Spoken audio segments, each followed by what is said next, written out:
हरे कृष्णा। आज हम सभी श्रवण करेंगे श्रीमद् भागवतम के अंतर्गत प्रथम स्कंध अध्याय 6 और श्लोक संख्या 18। रूपम भग ओम नमो भगवते वासुदेवाय। ओम नमो भगवते वासुदेवाय। ओम नमो भगवते वासुदेवाय। 18 नंबर श्लोक को प्रारंभ करते हैं। रूपं भगवतो यत्तन् मनः कान्तं सुचापहम् अपश्यन् सहसो तस्थे वैक्लव्या दुर्मना इव। भगवान का दिव्य रूप जैसा कि वह है, मन की इच्छा को पूरा करता है और समस्त मानसिक संतापों को तुरंत दूर करने वाला है। अतः उस रूप के खो जाने पर मैं व्याकुल होकर उठ खड़ा हुआ, जैसा कि प्रायः अपने अभीष्ट के खो जाने पर होता है। इसमें हमने कल भी ये श्रवण किया था और एक्सप्लेनेशन आधी हो पाई थी। आज इसको फिर से अच्छे से समझने का प्रयास करेंगे। नारद मुनि ने अनुभव किया कि भगवान रूप विहीन नहीं है। भगवान बिना रूप के नहीं है। जैसा हम अधिकतर सुनते हैं कि भगवान निराकार, निर्विशेष, निर्गुण, इस प्रकार से, लेकिन उनका रूप हमारे भौतिक अनुभव के सभी रूपों से सर्वथा भिन्न होता है। लेकिन जो गड़बड़ है बोल सकते हैं, या जो इसके पीछे का लॉजिक है, कुछ भी कहें, शब्द कुछ भी दे, पर वो इसलिए होता है, जो भगवान का रूप हम अनुभव नहीं कर पाते। वो क्यों होता है? क्योंकि अभी तक का जो हमारा एक्सपीरियंस है अपनी जड़ इंद्रियों से, हम सारा का सारा जो एक्सपीरियंस ले रहे इंद्रियों के माध्यम से ही ले रहे। जो कुछ भी देख रहे, आंखों ने जिस प्रकार देखा वैसा ही पता ऐसा होना चाहिए। कान ने जिस प्रकार से सुना है बचपन से शब्दों को, ध्वनियों को, उसकी वैसी ही कंडीशनिंग है। स्पर्श, त्वचा ने जिस प्रकार से स्पर्श किए हैं उस प्रकार से उसकी कंडीशनिंग है। तो जो ये हमारी कंडीशनिंग है, इन इंद्रियों से जो हमने एक्सपीरियंस लिए हैं, वो जो भगवान का जो अनुभूति है, वो एक्सपीरियंस इससे मैच नहीं करता जो हमने अभी तक लिया है। जैसा पता नहीं एग्जाम्पल कितना सही है कितना नहीं। जैसे हमारे ये फोन है, एंड्रॉइड फोन है, इसमें हम देखते कोई फिंगरप्रिंट का कोई कुछ ऐसा लगा लेता है लॉक, कोई और उसको टच करे तो वो बोल देगा तुरंत कि नॉट मैच्ड, है ना, मैच नहीं हो रहा। ऐसे ही हमारे जो सेंस ऑर्गन्स हैं, इन्होंने अभी तक जो भी एक्सपीरियंस लिया है हमारी जड़ इंद्रियों से, जो हमने एक्सपीरियंस लिया है, जब भगवान की अनुभूति का विषय आता है तो वो मैचिंग नहीं होती है जो अभी तक वो एक्सपीरियंस लिया हुआ है। हम जीवन भर इस भौतिक जगत में विभिन्न रूप देखते रहते हैं, लेकिन इनमें से किसी एक से भी न तो मन की तुष्टि होती है, न उनमें से एक भी हमारे मन की अशांति को दूर कर सकता है। और इस जगत में जो भी हमने रूप देखा है, चाहे वो पदार्थ का है, चाहे वो व्यक्ति का है, वस्तु किसी का भी, उनसे क्या होता है, कभी न तो मन ही भर पाता कि बस हो गया, कुछ और नहीं देखना, पिछले देख लिया। इस प्रकार से हम बहुत सारे ऐसे इस प्रकार से गाने भी बनाए जाते हैं दुनिया में कि बस एक तुझे देख लिया तो कुछ देखने की जरूरत नहीं। लेकिन वो शब्द मात्र है, उनमें सत्य कुछ भी नहीं है। ऐसा नहीं है कि कोई किसी एक को ही देखता रहा, बस आंखें ही बंद कर ली। फिर भी निरंतर नया नया चीज हर दिन इंद्रियों को, इन इंद्रियों की विशेषता ही यही है कि ये संतुष्ट नहीं होती कभी भी। और न जो हमने अभी तक जितना भी रूप दर्शन किया है, उसमें से न तो कोई भी रूप हमारे मन को शांति प्रदान कर पाए। भगवान के दिव्य रूप की यही विशेषताएं हैं कि जिसने उस रूप को एक बार भी देखा है वह अन्य किसी वस्तु से तुष्ट नहीं हो पाता। और भगवान का जो दिव्य विग्रह है, दिव्य स्वरूप है, उसकी यही विशेषता है सबसे बड़ी कि वो तृप्ति देता है हमें, उससे हम तृप्त हो जाते हैं। जिस प्रकार से केमिस्ट्री में कभी पढ़ाया जाता था बचपन में कि भाई सैचुरेशन पॉइंट क्या होता है, ऐसे कि किसी एक गिलास पानी में 1 चम्मच चीनी घोलो, फिर वो ठीक है, अभी 2 घोल लो, फिर ऐसे बढ़ाते जाओ, अमाउंट बढ़ाते जाओ, एक लिमिट ऐसी आ जाती कि अब घुलना बंद हो जाएगा, अब अति हो गई, अब संतृप्त हो गया वो। तो ये जो तृप्ति का जो ये संतृप्ति का पॉइंट है, ये तभी हो सकता है जब हमने फाइनली अब ठाकुर जी को ऐड कर लिया अपनी लाइफ में, उनका दर्शन कर लिया, तभी रूप की तृप्ति हो पाएगी। वह अन्य किसी वस्तु से तुष्ट नहीं हो पाता, और जो जिसने भगवान को एक्सपीरियंस कर लिया है वो फिर अन्य और जगह कहीं तुष्टि नहीं होगी उसकी। हाँ, मतलब वो फुलफिल हो गया, अब उसमें अब अभाव की भावना नहीं रह जाएगी कि थोड़ा कुछ और। इसका प्रैक्टिकल एग्जाम्पल अगर मैं अपने एक्सपीरियंस के बेस पे बोलूं, तो जो भी भक्त हैं, जो भी जीवात्माएं भगवान जिनके लिए हमें निमित्त बना रहे हैं कि इनको इस मार्ग में लगाया जाए, तो उनमें से बहुत सारे ऐसे, एक माता जिन्होंने पर्सनली एक्सपीरियंस करके खुद से इस यही एक्सपीरियंस दिया कि मेरा ना मन नहीं भर पा रहा, मैं कितना खाती जा रही, मन कर रहा और कुछ खा और कुछ खा, शांति नहीं हो रही, मतलब संतुष्टि नहीं आ रही, तृप्ति नहीं आ रही। फिर मैंने उन्हें सुझाव दिया गुरुदेव की कृपा से कि भैया आप भोग लगा के खाना शुरू करो, ठाकुर जी को भोग लगाना शुरू करो। तो तब उन्होंने रिस्पॉन्स दिया कि हाँ, अब संतुष्टि सी फील हो रही है। और इसी को आप जब जो महाप्रसाद सेवन का जो मंत्र है, जो प्रार्थना है, उसमें भी सुनते हैं, करी बारी जीवा जय सो प्रसादान दिल भाई, से ही अन्नामृत पाओ। जो भगवान का जो अन्न अमृत है, जो भगवान को भोग लग जाता है अन्न, वो फिर इस जीवा को जय कर लेता है, तब यह जीवा स्टॉप हो जाती है, हाँ अब ठीक है। और ये प्रैक्टिकली भी है, अगर हमने प्रसाद से भगवान को जो निवेदित है उस प्रसाद से अपना पेट भी भर लिया, मन भी, तो फिर इधर उधर ना पेट दौड़ेगा ना मन दौड़ेगा कि अभी कुछ और डालते हैं, वरना वो कभी भरेगा नहीं। इसीलिए देखा जाता है जहाँ प्रसाद आहार करने की व्यवस्था नहीं है जिन भी घरों में, तो वहां उस घर वाले मुंह मारते फिरेंगे, फिर अच्छा थोड़ी देर में स्नैक्स खा लें, थोड़ा सा ऐसे खा लें, थोड़ा वो खा लें, तृप्ति नहीं आ पाएगी। यही नेत्रों के साथ, यही कानों के साथ, सारी इंद्रियों के साथ सेम टू सेम ऐसा ही है। जीभ सबसे प्रबल है, तो इसलिए जीभ का ज्यादा एग्जाम्पल दिया जाता है। भगवान रूप विहीन या निराकार हैं। इसका यही अर्थ होता है कि उनका कोई भौतिक रूप नहीं होता, वे किसी भौतिक व्यक्तित्व के समान नहीं होते। और जो वर्ड है कि भगवान का कोई रूप नहीं है या वो कोई आकार नहीं है, तो वो इस सेंस में नहीं है कि वो आकार विहीन है, वो इस सेंस में कि उनका हमारे जैसा नहीं है, वो पंच तत्वों से बना बॉडी नहीं है उनकी, या हमारे जैसा भौतिक आकार नहीं है उनका। भगवान का जो स्वरूप है वो दिव्य स्वरूप है, और जगह जगह वैदिक साहित्य में भगवान के स्वरूप का वर्णन है ही।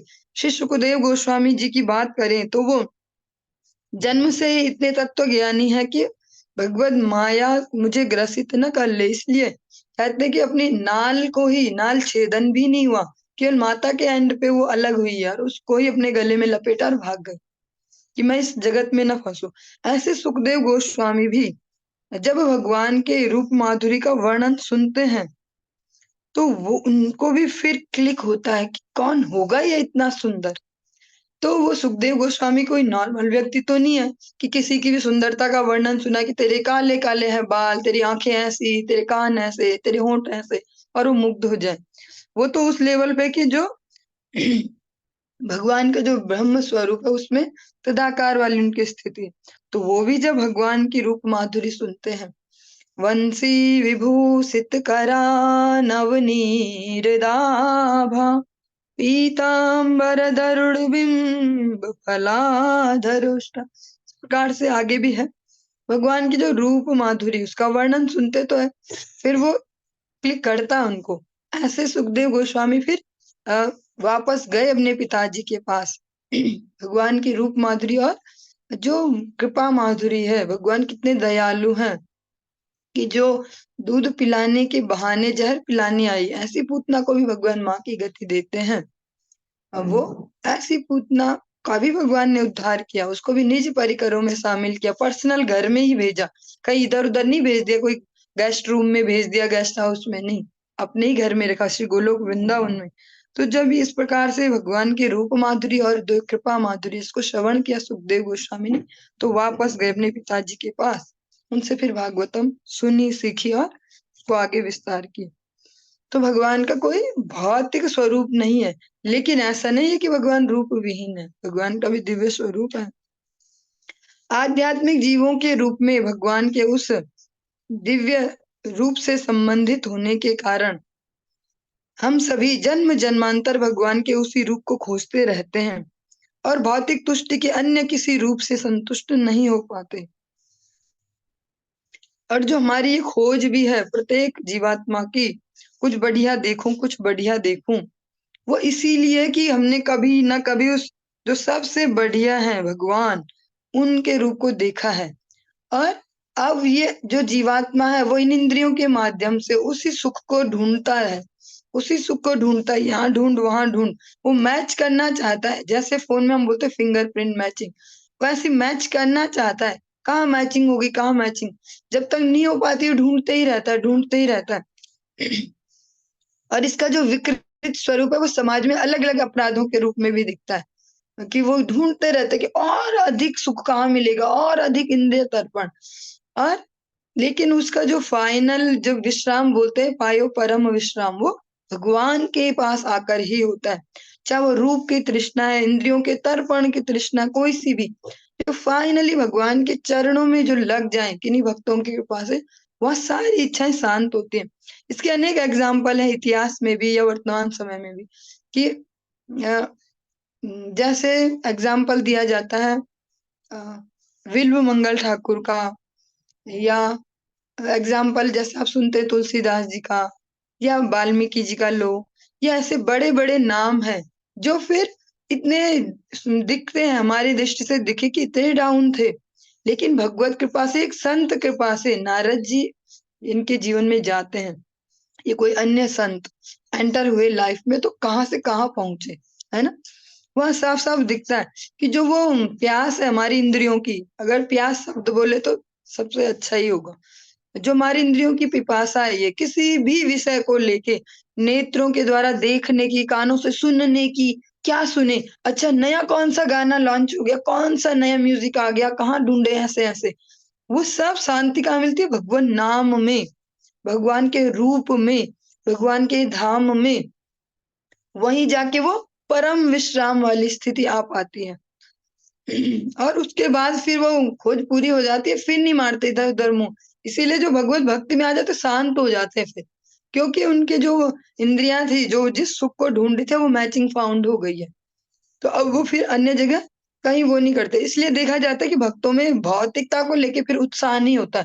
अच्छा शादी है, वहां शादी है, चलो जाएंगे, मजा आएगा, बढ़िया बढ़िया कपड़े पहनेंगे, वहां दिखाएंगे हम पे सबसे बढ़िया कपड़े, हम बहुत सुंदर है, हम ही सबसे सुंदर है, हमारे ऊपर ही सारी लाइट आनी चाहिए, दूल्हा दुल्हन पे भी ना आए, हम पे ही आ जाए।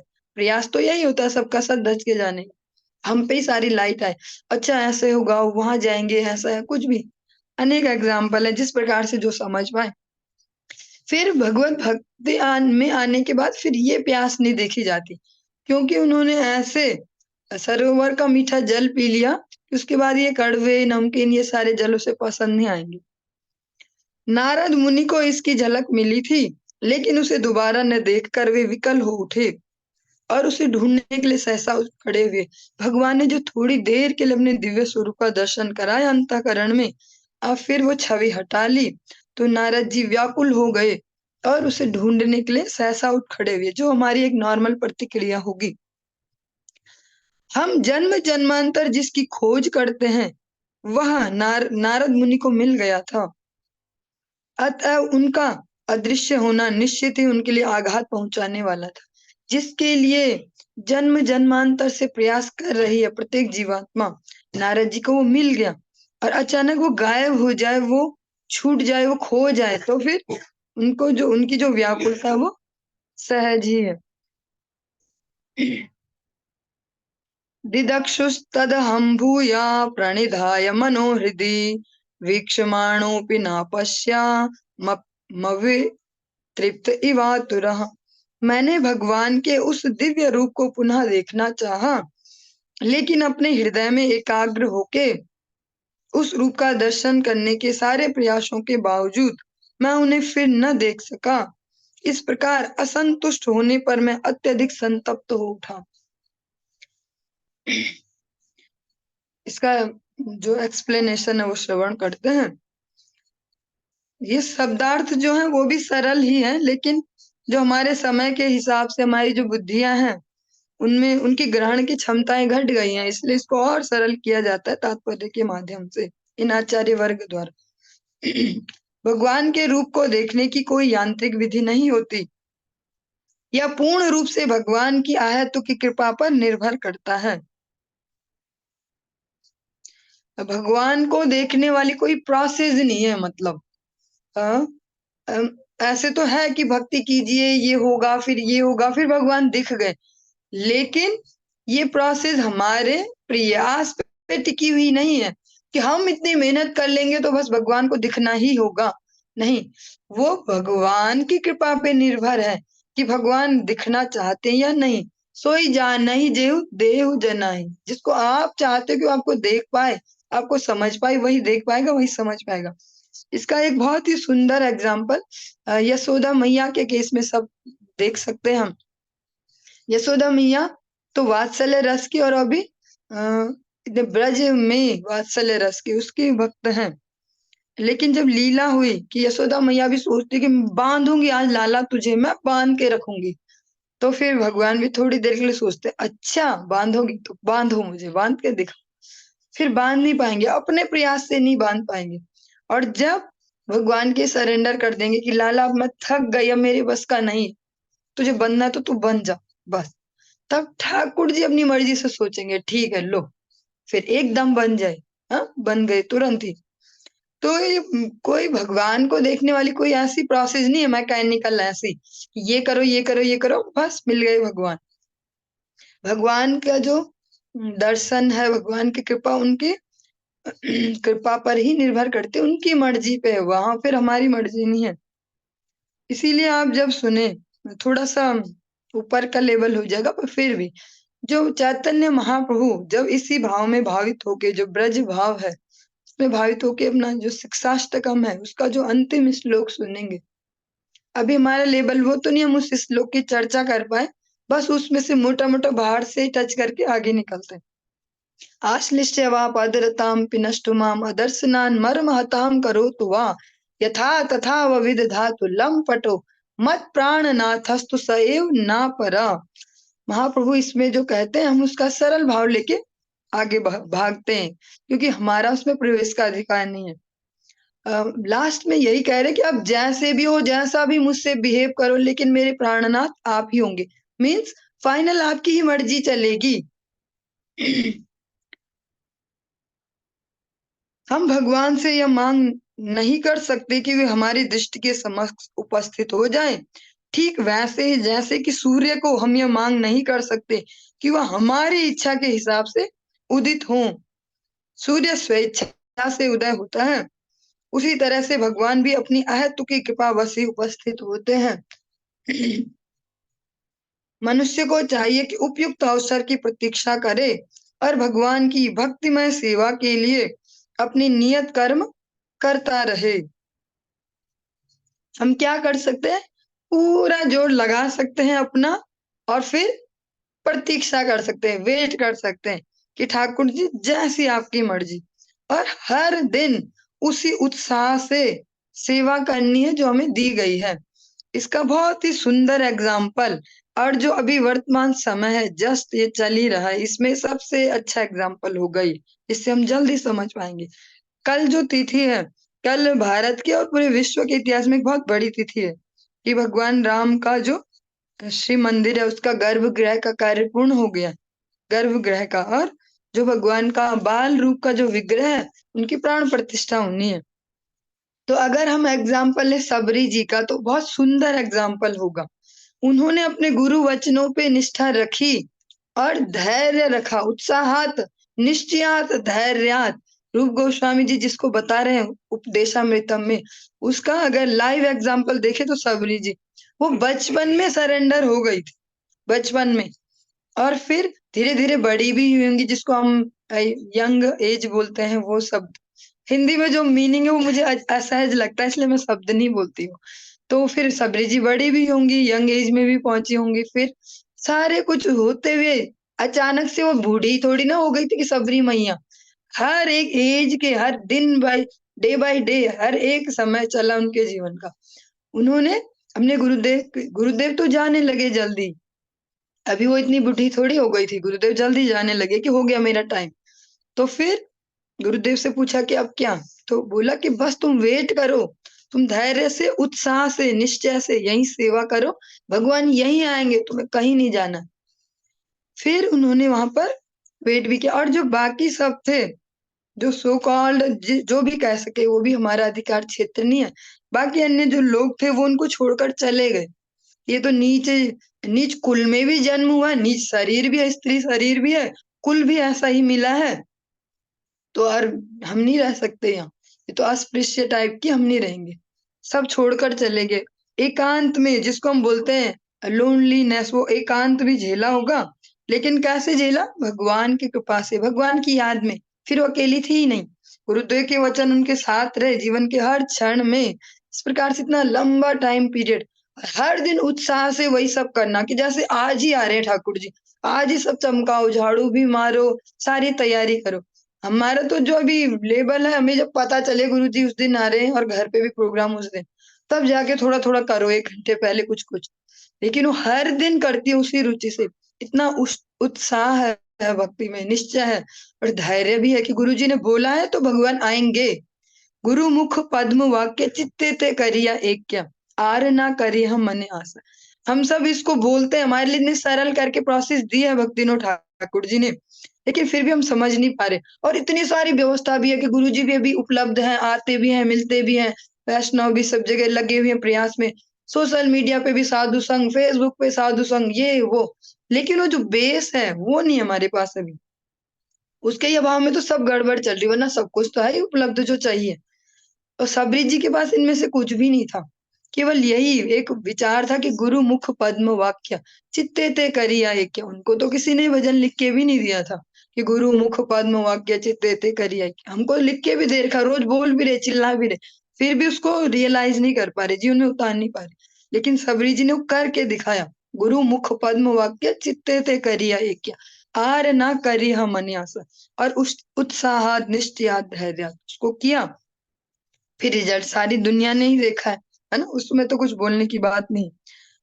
तो भगवान की भक्ति में सेवा के लिए अपना नियत कर्म करता रहे, कंटिन्यूटी वो मस्त है, उसको करते रहे उसी उत्साह से निरंतर।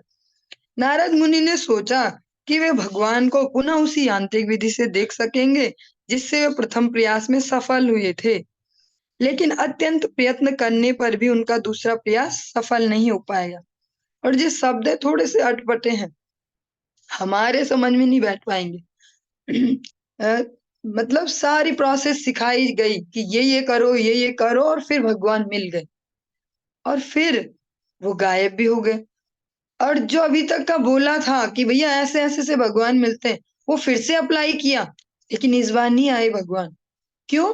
क्योंकि फिर वो स्थिति आ जाती कि अब आपकी जो इच्छा है, मारा भी राखबी इच्छा जो तोहार, नित्यादास प्रति तू याधिकार।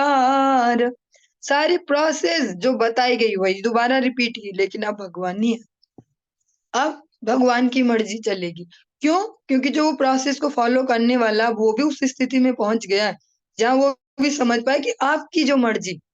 अभी तक प्रोसेस पे हम ओरिएंटेड थे कि इससे भगवान मिलते हैं, अब वो सीन आ गया है, वो क्षण आ गया, पता नहीं इसको हम कितना समझ पाएंगे प्रैक्टिकली। अब वो क्षण आ गया कि जहां हम सच में बोल पाए कि जो आपकी इच्छा। भगवान समस्त प्रकार के बंधनों से मुक्त हैं, वे केवल अनन्य भक्ति के बंधन से ही बांधे जा सकते हैं। भगवान को केवल भक्ति से ही बांधा जा सकता है। जिस प्रकार से वल्लभाचार्य जी कहते हैं, छिन्नासि घोरम यमपास बंधम, विनासि भीमं भवपास बंधम, छिन्नासि सर्वस्य समस्त बंधम, नैवात्मनो भक्त कृतुम तु बंधम।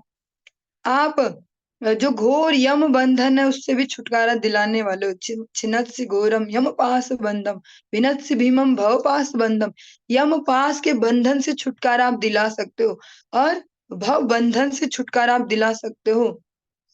छिन्नासि सर्वस्य समस्त बंधम, सारे प्रकार के कैसे भी बंधन हो सबसे आप छुटकारा दिला सकते हो, आप छूट सकते हो। लेकिन आप भी नैवात्मनो भक्त कृतुम तु बंधम, जो एक शुद्ध भक्त का, जो अनन्य शरणागत जन है, गुरु पदाश्रय में, गुरु के सानिध्य में, ऐसे भक्त के बंधन से आप भी छूट नहीं सकते हो। भले ही आप इतने बड़े चोर हो, ये चौराग्र गण्य अष्टकम है, इतने बड़े चोर हो, इस बंधन से छुटकारा इससे, जैसे चोरों को सब पता है ये वाली लॉकर को कैसे खोलना, ये वाला लॉक कैसे तोड़ना, ये ताला कैसे टूटे, सब पता है। लेकिन एक लॉक ऐसा भी है, भक्तों वाला लॉक, जो शुद्ध भक्ति का, उसको आप भी नहीं तोड़ सकते हो। वल्लभाचार्य जी के ये वचन है। वे न तो हमारी इंद्रियों द्वारा दृश्य हैं, न अनुभव गम्य हैं। वे हमारी इन इंद्रियों से देखने वाली वस्तु नहीं है और न अनुभव करने वाली। मतलब भगवान पूर्ण स्वतंत्र वस्तु हैं। हम किसी भी प्रयास से उनको कैच नहीं कर सकते, हम ला नहीं सकते कि हमारे सर्विलांस में आ गए। वो उनकी मर्जी है, वो दिखना चाहते तो दिखे, वो हमारे जो अनुभव के क्षेत्र में आना चाहते कि हमने फील किया ऐसा, तो वो तो उनकी मर्जी। हमें कोई ऐसी सामर्थ्य नहीं कि हम उनको मजबूर कर पाए कि आओ आप। जैसे बोला भी जाता है ना, यही कि नैवात्मनो भक्त कृतुम तो बंधम, लेकिन वो भी कैसा, वो भी भगवत इच्छा पे, भगवत कृपा पे बेस्ड है। क्योंकि भक्त कभी इच्छा ही नहीं करेगा कि मैं ठाकुर जी को बांध लूं, लो मैंने दिखा दिया सारी दुनिया को, इतना बड़ा भक्त हूं, मैंने भगवान को ही बांध दिया, है ना। वो भी भक्त की अभिलाषा नहीं। बड़ा सूक्ष्म सा ये विषय, पता नहीं कितना एक्सप्लेन हो पाएगा, नहीं जितना भी आप लोग गुरुदेव के वैष्णव के पास से समझ पाए। भगवान अभी जो हमें लगता है कि ऐसा हो जा रहा है तो हमारा इनाम सही है, मतलब ऐसा हो गया, अभी हम ऐसा हो पा रहा तो सही चल रही है हमारी भक्ति। लेकिन वास्तविक भक्ति वो वाली कि जहाँ ऐसा वैसा सब छूट जाता है। प्रयास फुल करेंगे, पर रिजल्ट को ये नहीं बोलेंगे कि यही होना चाहिए। रिजल्ट जो आपकी मर्जी, जो ठाकुर जी आपकी इच्छा। प्रयास पूरा इस जोर से किया जाएगा, इतने जोर से प्रयास किया जाएगा, जोर लगा के, कि बस ये होना ही है। लेकिन उसमें भी फाइनली प्रार्थना फिर प्रयास के बाद कि ठाकुर जी आपकी जो मर्जी। वे जब भक्ति में सेवा के निष्ठावान प्रयास से प्रसन्न होते हैं और जब चाहते हैं तब स्वेच्छा से ही दिखते हैं।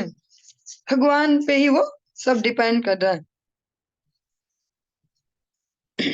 चलिए, समय आज अभी आधा ही हुआ है, इसको आज इसको यहीं पर ही विश्राम देते हैं, आगे कल कंटिन्यू करेंगे। हरे कृष्ण।